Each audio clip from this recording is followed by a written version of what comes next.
aujourd'hui, nous pouvons considérer que nous sommes bien au-delà de 70% de niveau d'exécution sur le plan des ouvrages.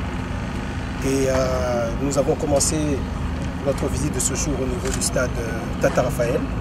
Et là, nous avons pu visiter les différents chantiers qui sont en cours de réalisation.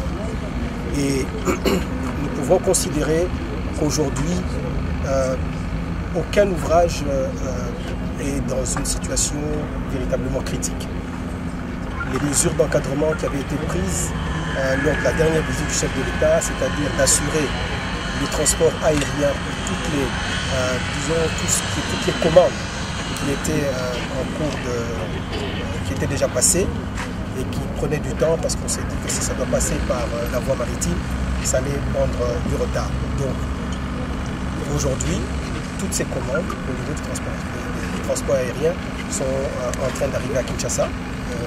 Le ministère des Finances a dû mettre la main à la poche pour pouvoir exécuter cela. À côté de cela, nous avons également pris des mesures pour nous assurer que dès que toutes ces cargaisons, toutes ces commandes arrivent, qu'il y ait un dispositif rapide pour les enlèvements d'urgence, que ce soit au niveau du Matadi, que ce soit au niveau de l'aéroport de Njili ou encore dans les autres frontières telles que l'Ufu. Des dispositions sont prises pour effectivement que les enlèvements soient réalisés.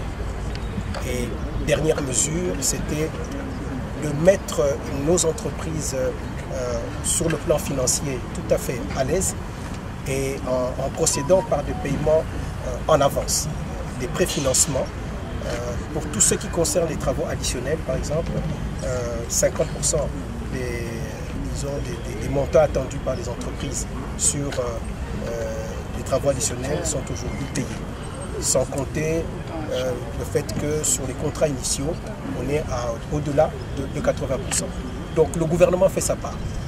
Le fait que le gouvernement fait sa part, ça nous met en position d'exiger aussi des entreprises qu'elles puissent délivrer les ouvrages dans les délais et avec les qualités attendues.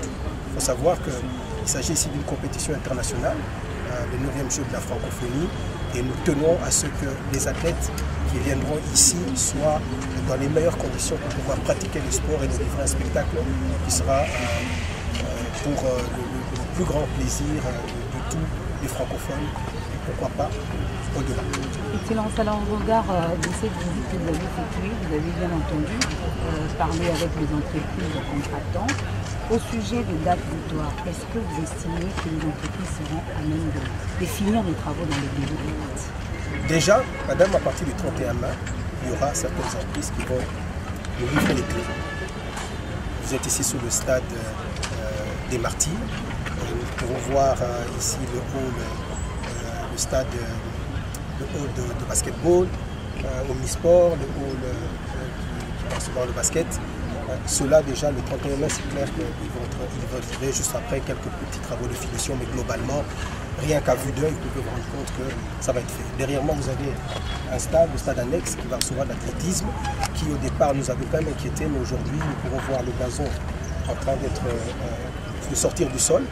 Et nous pensons que d'ici la fin du mois de mai, début juin, nous aurons un gazon, disons, en condition pour pouvoir recevoir les compétitions d'athlétisme.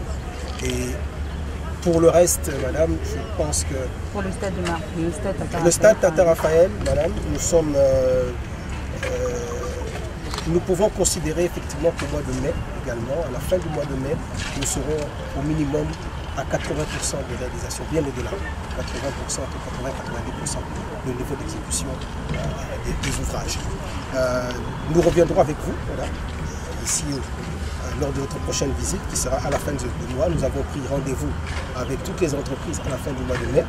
Et là, je pense que nous pourrons effectivement à ce moment-là voir véritablement avoir une grande visibilité sur ce que sera les différents ouvrages pour le stade. Vous pouvez remarquer déjà que ce qui est VRD déjà est en train d'être réalisé, les voiries sont faites. Vraiment, cette visite nous rassure, plus qu'elle nous inquiète. Elle nous rassure Et je pense que tout le monde est déterminé, tout le monde est engagé aujourd'hui à ce que pour le mois de juillet, à la fin de juillet, nous aurions vraiment des ouvrages de qualité et que ces 9e Jeux soient une belle fête, un grand événement pour la francophonie.